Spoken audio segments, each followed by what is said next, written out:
Hello friends, welcome to my YouTube channel पर। आज हम इस वीडियो में हिंदी व्याकरण में वाच्य पढ़ेंगे। तो चलो स्टार्ट करते हैं। अच्छे से समझते हुए पढ़ेंगे। तो क्रिया का वह रूप वाच्य कहलाता है जिससे मालूम हो कि वाक्य में प्रधानता किसकी है, कर्ता की, कर्म की, भाव की।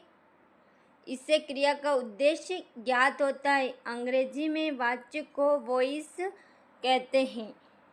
तो एक बार वापस पढ़ लेते हैं कि क्रिया का वह रूप वाच्य कहलाता है जिससे मालूम हो कि वाक्य में प्रधानता किसकी है, कर्ता की, कर्म की, भाव की। इससे क्रिया का उद्देश्य ज्ञात होता है। अंग्रेजी में वाच्य को वॉइस कहते हैं। वाच्य 3 प्रकार के होते हैं। वाच्य कितने? 3 प्रकार के होते हैं। वो कौन कौन से हैं वाच्य? तो पहला है कृतवाच्य, दूसरा कर्मवाच्य, तीसरा भाववाच्य। पहला क्या है? कर्तवाच्य। तो एक एक को हम बहुत ही विस्तार से पढ़ेंगे,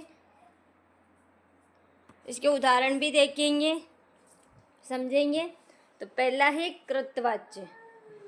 कृतवाच्य क्या है कि जब वाक्य में प्रयुक्त क्रिया का सीधा और प्रधान संबंध कर्ता से होता है उसे कृतवाच्य कहते हैं। कहने का मतलब जब वाक्य में सीधा या प्रधान संबंध जो भी होगा वो संबंध कर्ता से होता है वो कृतवाच्य होगा। इससे क्रिया के लिंग वचन कर्ता के अनुसार प्रयुक्त होते हैं।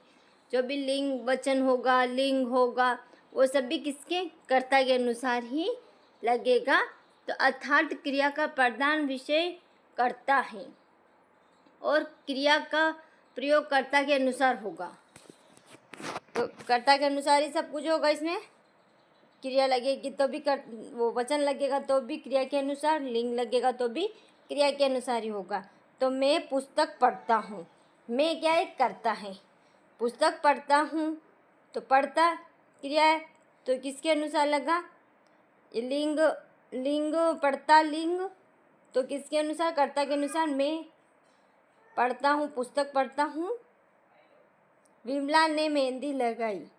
विमला ने मेहंदी लगाई तो ये भी कर्ता के अनुसार ही प्रयुक्त हुआ है।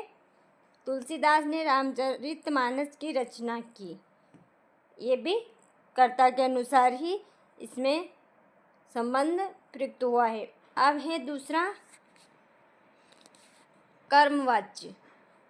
कर्मवाच्य में क्या है कि जब क्रिया का संबंध वाक्य में प्रयुक्त कर्म से होता है उसे कर्मवाच्य कहलाता है। जैसे कि उसमें कर्ता के अनुसार प्रयोग हो रहा है तो वो कृत वाक्य कहलाएगा, वाच्य कहलाएगा। अभी कर्म के अनुसार जो कुछ भी हो रहा है वो कर्मवाच्य कहलाएगा। तो अतः क्रिया के लिंग वचन कर्ता के अनुसार न होकर कर्म के अनुसार होगा। तो क्रमवाच्य सदैव सकर्मक क्रिया का ही होता है। सकर्मक क्रिया का ही होता है क्योंकि इसमें कर्म की प्रधानता होती है। जैसे हम इसके उदाहरण देख लेते हैं। दूध सीता के द्वारा पिया गया। दूध सीता के द्वारा पिया गया तो ये कर्म के अनुसार ही इसमें वाच्य प्रयोग किया गया है। तो पत्र सीता के द्वारा लिखा गया है। मिठाई मनोज के द्वारा खाई गई है। चाय राम के द्वारा पी गई है। तो इन वाक्यों में क्या है?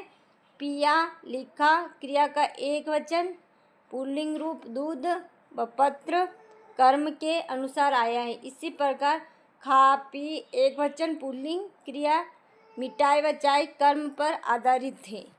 तो इसी प्रकार कर्म के अनुसार ही इसमें परिवर्तन हुआ है। तीसरा है भाववाच्य। तीसरा क्या है? भाववाच्य। तो क्रिया के जिस रूप से ये ज्ञात होता है कि कार्य का प्रमुख विषय भाव है उसे भाववाच्य कहते हैं। यहाँ कर्ता या कर्म की नहीं क्रिया के अर्थ की प्रधानता होती है। ना ही क्रिया कर्ता की होगी ना ही कर्म की होगी। किसके अनुसार होगा? क्रिया के अनुसार। इसमें अकर्मक क्रिया ही प्रयुक्त होती है। अकर्मक क्रिया ही प्रयुक्त होती है। लिंग वचन न कर्ता के अनुसार होता है न कर्म के अनुसार, बल्कि सदैव एक वचन पुल्लिंग अन्य पुरुष में होते हैं। क्या होते हैं, भाववाच्य में अकर्मक तो क्रिया होगी और उसमें वचन न तो कर्म कर्ता के अनुसार होगा न ही कर्म के अनुसार, बल्कि सदैव एक वचन पुल्लिंग अन्य पुरुष में होते हैं। अब है इसके उदाहरण देख लेंगे हम भाववाच्य का। तो भाववाच्य के उदाहरण कौन कौन से हैं? जैसे मुझसे सवेरे उठा नहीं जाता, मुझसे सवेरे उठा नहीं जाता, तो इसमें एक वचन पुल्लिंग अन्य पुरुष।